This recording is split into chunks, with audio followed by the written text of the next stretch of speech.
ജോണേട്ട, അജ്മലും ശ്രീകുട്ടിയും തമ്മിലുള്ള വിഷയം നമ്മൾ ഒരുപാട് ചർച്ച ചെയ്തതാണ്. അതെ, ഒരുപാട് കാര്യങ്ങൾ. അപ്പോൾ ശ്രീകുട്ടിയുടെ ജീവിതകഥ, ശ്രീകുട്ടിയുടെ അമ്മ പിന്നീട് രംഗത്തെത്തുന്നു, പിന്നീട് ആ കുതിരക്കാരൻ്റെ കഥ നമ്മൾ ചർച്ച ചെയ്തു.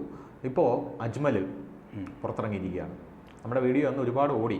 അതെ അതെ, ജോണേട്ട ഒന്ന് സൂക്ഷിച്ചോ, അജ്മൽ പുറത്തിറങ്ങിയിട്ടുണ്ട്. പല ആളുകൾ തന്നെ പിന്നീട് എൻ്റെ സുഹൃത്തുക്കളും ഒക്കെ കണ്ടിട്ട് പറഞ്ഞാൽ അത്രയൊന്നും പറയാൻ, ശ്രീകുട്ടിയെക്കുറിച്ച് അങ്ങനെയൊന്നും പറയാൻ പാടില്ലായിരുന്നു. പ്രത്യേകിച്ച് സ്ത്രീകളൊക്കെ വന്നിട്ട് പറഞ്ഞു അത്രയൊന്നും പറയാൻ പാടില്ലായിരുന്നു. താങ്കളൊരു മോട്ടിവേഷൻ സ്പീക്കർ കൂടെയാണ്, അത്രയൊന്നും പറയാൻ പാടില്ലായിരുന്നു സത്യം പറഞ്ഞു. ഞാൻ പറഞ്ഞു ഞാനൊന്നും പറഞ്ഞില്ല, എൻ്റെ ഓപ്പോസിറ്റ് ഇരുന്ന ആളാണ് എല്ലാം.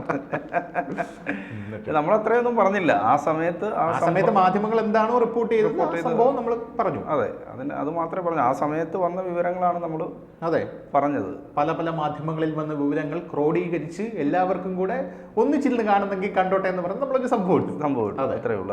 അല്ലാതെ ഒരാളെ നമ്മൾ വ്യക്തിഗത ചെയ്യാനോ അങ്ങനെയൊന്നും നമ്മൾ ശ്രമിച്ചിട്ടില്ല. എന്തായാലും അത്തരം സംഭവങ്ങൾ ഉണ്ടാകുമ്പോൾ സ്വാഭാവികമായിട്ടും നമ്മൾ അത് ആ രീതിയിൽ തന്നെ പ്രതികരിക്കുകയും ആർജവത്തോടെ ജോണേട്ടൻ പറയണം. അജ്മലിനെ ഹൈക്കോടതി ജാമ്യം അനുവദിച്ചിട്ടുണ്ട്.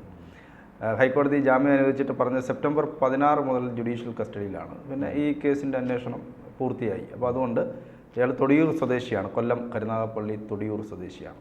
ജോണേട്ടനും കൊല്ലം സ്വദേശിയാണ്. കൊല്ലം സ്വദേശിയാണ്. അപ്പോൾ ഞങ്ങൾ രണ്ട് സ്ഥലങ്ങളിലാണ്. കൊല്ലത്തിൻ്റെ വടക്കോട്ട് പോകുന്ന സ്ഥലവും ഇത് കിഴക്കൻ നമ്മുടെ ടൗണിനോട് ചേർന്നിട്ടുള്ള സ്ഥലവുമാണ്. എന്തായാലും സെപ്റ്റംബർ 15 തീയതിയാണ് ഈ അപകടം നടക്കുന്നത്. വളരെ ദാരുണമായൊരു സംഭവം. കുഞ്ഞുമോൾ എന്ന് പറയുന്ന സ്ത്രീ, അവർ ഫൗസിയ. അപ്പോൾ അർബുദ രോഗത്തിന് ചികിത്സയിലായിരുന്നു. അവർ ഓണത്തും നബിദിനും ഒക്കെ വരുന്നതനുബന്ധിച്ച് പായസം കൊടുക്കാൻ വേണ്ടി ഗ്ലാസ് വാങ്ങിക്കുന്നതിന് വേണ്ടി ആനൂർക്കാവ് എന്ന് പറയുന്ന സ്ഥലത്ത് കടയിൽ സാധനം വാങ്ങിക്കാൻ വന്നതാണ്, ഗ്ലാസ് വാങ്ങിക്കാൻ വന്നപ്പോഴാണ് ഈ കാർ വരുന്നു. അവർ സ്കൂട്ടറിൽ പിന്നിലിരിക്കുന്നു, തട്ടിയിടുന്നു. നമ്മൾ കണ്ടതാണ്. പിന്നീട് അവരുടെ പുറത്ത് അവർ ഒരുപക്ഷെ ഇന്നിപ്പോൾ ജീവിച്ചിരുന്നതിന് നമുക്കിങ്ങനെ ഒരു വർത്തമാനം പറയേണ്ടി വരികയില്ലായിരുന്നു. അവരുടെ പുറത്തുകൂടി ഈ കാറ് കയറ്റിയിറക്കി. അതാണ് നമ്മളെ ഞെട്ടിച്ച സംഭവം. ഒപ്പം ഈ കാറിലുണ്ടായിരുന്ന ഒരു ഡോക്ടറാണ് എന്നുള്ളതാണ്. ആ ഡോക്ടർ ശ്രീകുട്ടി ഒരു യുവതിയാണ്, ഒരു ഡോക്ടറാണ്. പിന്നീട് അവരുടെ ചരിത്രത്തെക്കുറിച്ച് ആളുകൾ അങ്ങനെയാണല്ലോ, ഈ അതിനകത്തൊരു സ്ത്രീ ഉണ്ടെന്നറിയുമ്പോൾ പിന്നെ അവരുടെ ചരിത്രമാണ്. അത് മാത്രമല്ല, ഇവർ രക്ഷപ്പെട്ടു പോവുകയും ചെയ്യുന്നു. രക്ഷപ്പെട്ട് അജ്മൽ ആളുകളെ അറ്റാക്ക് ചെയ്യാൻ ശ്രമിക്കുന്നു, മർദ്ദിക്കാനൊക്കെ ശ്രമിക്കുന്നു. ഒരു നാട്ടുകാർ ഓടിച്ചിട്ട് പിടിക്കുന്നു. ശ്രീകുട്ടിയും ഒരു വീട്ടിലേക്ക് ഓടിക്കയറുമായിരുന്നു. ഒരുപാട് കോൺട്രവേഴ്സീസ് ആ സമയത്ത് ഉണ്ടായിരുന്നു. അവിടെ ആൾക്കാർ പറഞ്ഞത് ശ്രീകുട്ടിയാണ് പറഞ്ഞത് കാർ കയറ്റി ഇറക്കാൻ എന്ന് പറഞ്ഞു. ശ്രീകുട്ടിയെ നിഷേധിച്ചു, അജ്മലിനെ നിഷേധിച്ചു. അജ്മൽ തന്റെ കയ്യിൽ നിന്ന് പണവും സ്വർണവും വാങ്ങിച്ചു, ഭീഷണിപ്പെടുത്തി എന്നൊക്കെ പറഞ്ഞു. ശ്രീകുട്ടി പറഞ്ഞത് അജ്മലിന് 20 ലക്ഷം രൂപ, പിന്നെ സ്വർണം.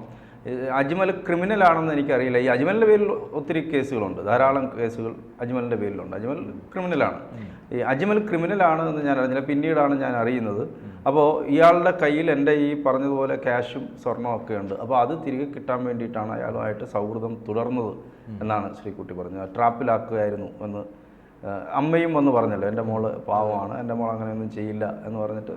അമ്മ അങ്ങനെയല്ലേ പറയാൻ പറ്റുള്ളൂ. അമ്മയ്ക്ക് മകൾക്കെതിരായിട്ട് പറയാൻ പറ്റില്ല. ലോകത്തെ ഏത് അമ്മയാണ് വന്നിട്ട് മകൾക്കെതിരായിട്ട് സംസാരിക്കുക, അല്ലെങ്കിൽ മക്കൾക്കെതിരായിട്ട് സംസാരിക്കുക? വളരെ വളരെ അപൂർവമായിട്ടല്ലേ സംസാരിക്കൂ.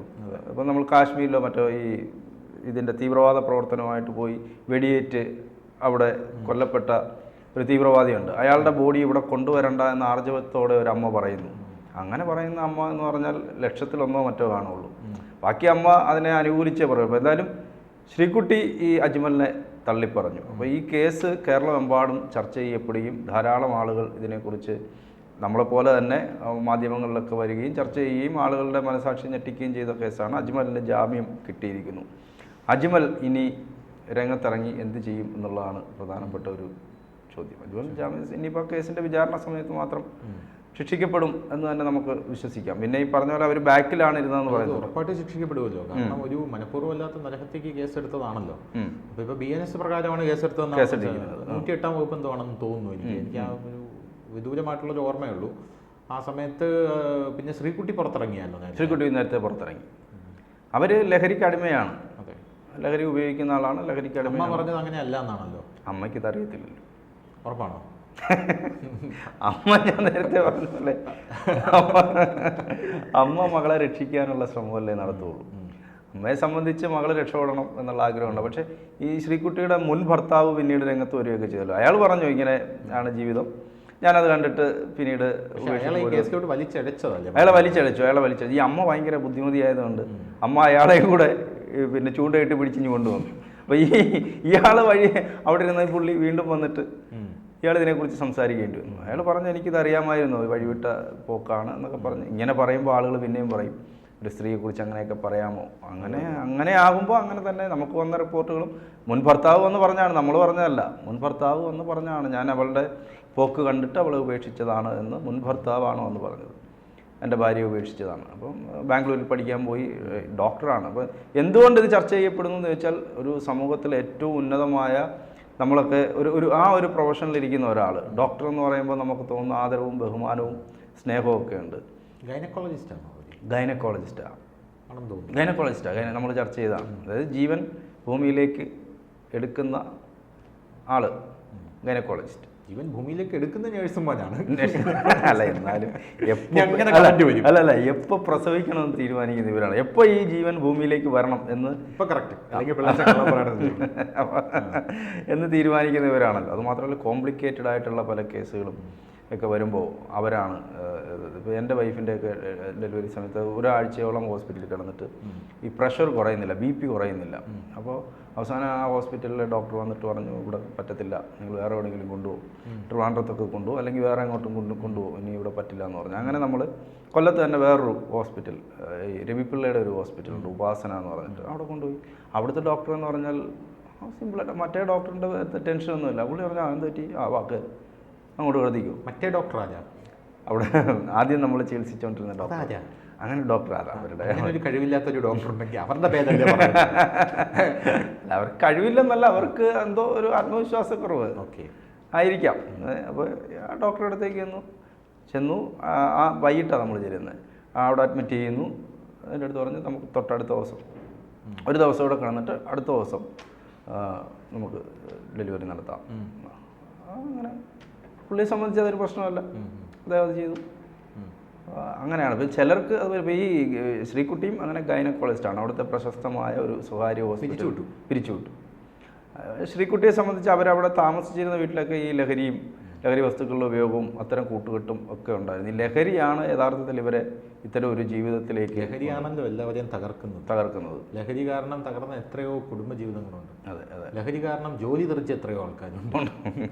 അതുകൊണ്ട് അത് നിയന്ത്രിക്കണം. നമുക്ക് ലഹരി ഇപ്പോൾ മദ്യം ഉപയോഗിക്കുന്ന ആളുകൾക്ക് ഒരു ഘട്ടത്തിൽ അത് നിർത്തണം എന്ന് തോന്നിയാൽ നിർത്താം. പക്ഷേ ഇത്തരം ഈ സിന്തറ്റിക് ഡ്രഗാണ് ശ്രീകുട്ടി മദ്യം എന്തുകൊണ്ടാണ് നമ്മുടെ സർക്കാർ സപ്ലൈ ചെയ്യുന്നതെന്ന് ജോണേട്ടന് അറിയത്തില്ലേ?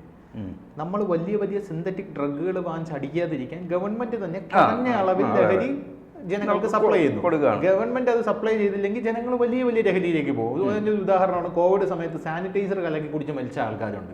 അപ്പൊ അതുകൊണ്ട് ഗവൺമെന്റ് അപ്പൊ ഈ കുറഞ്ഞ അളവിൽ മിതമായ നിരക്കിൽ എന്ന് പറഞ്ഞാൽ ഇത്രയും നിങ്ങൾ കഴിച്ചാൽ മതി എന്ന് പറഞ്ഞ് കൊടുക്കുമ്പോൾ അത് ദുരുപയോഗം ചെയ്യുന്ന പോലെയാണ് ഇവിടെ മൊത്തം. അത് പോരാന്ന് പറഞ്ഞു. നമുക്ക് വയറ് നിറയണം, കുടിച്ച് വയറ് നിറയാൻ പറ്റില്ല, കുടിച്ച് ബോധം കിടണം.